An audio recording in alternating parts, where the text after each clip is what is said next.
పొలాల్లో నీటి మళ్లింపులకు తక్షణ చర్యలు, ఎమ్మెల్యేలు, ప్రజాప్రతినిధులు, అధికారులు సమన్వయంతో కృషి చేయాలి. అత్యుత్తమ పనితీరు కనబరిచిన 100 మందిని సన్మానించుకుందాం.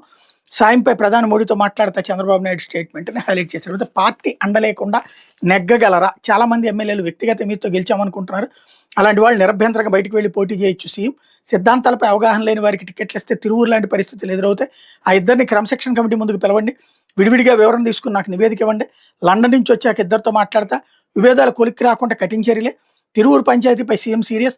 ఇక వారంలో ఒక రోజు కార్యాలయానికి వస్తా, లండన్ నుంచి రాగానే పార్టీ కమిటీలు వేస్తా, పార్టీ ఆఫీసులో 4 గంటల నేతలతో సుదీర్ఘ చర్చ అన్నటువంటి హైలైట్ చేశారు. ఇకపోతే బస్సు ప్రమాదంపై దుష్ప్రచారం, 27 మందిపై case, RS Shyamala, CV Reddy, Kanduri Gopikrishna, YCP social మీడియాపై నమోదు.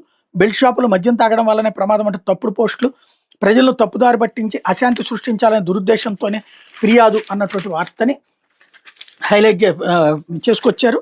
ఇందులో కర్నూలు జిల్లా ప్రైవేట్ బస్సు ప్రమాద ఘటనపై సోషల్ మీడియాలో తప్పుడు ప్రచారం చేసిన 27 మందిపై కేసు నమోదు చేశారు. బెల్ట్ షాపులు మద్యం తాగడం వల్ల ప్రమాదం జరిగిందంటూ కూటమి ప్రభుత్వం ప్రతిష్ట దెబ్బతీసేలా పోస్టులు పెట్టారని ఫిర్యాదుపై శుక్రవారం నాడు కేసు నమోదైంది అంటూ ఇందులో వైసీపీ అధికార ప్రతినిధి ఆర్ఎస్ శ్యామల, సివి రెడ్డి, కందూరు గోపికృష్ణ తదితరులు ఉన్నారు. కర్నూలు రూరల్ మండలం బీతాండ్రపాడు గ్రామానికి చెందిన పేరపోగు వేణుములయ్య ఫిర్యాదు చేశారు.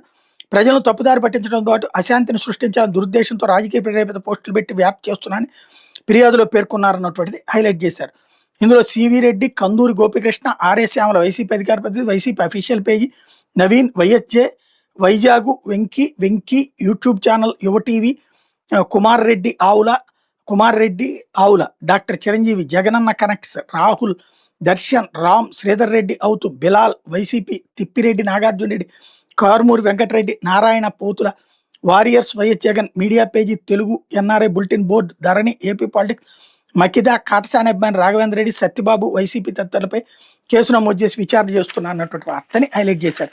ఇక్కడ వాళ్ళు అడిగిన అసలు ప్రశ్న ఏంటది? బెల్ట్ షాపు అక్కడ ఉందా లేదా?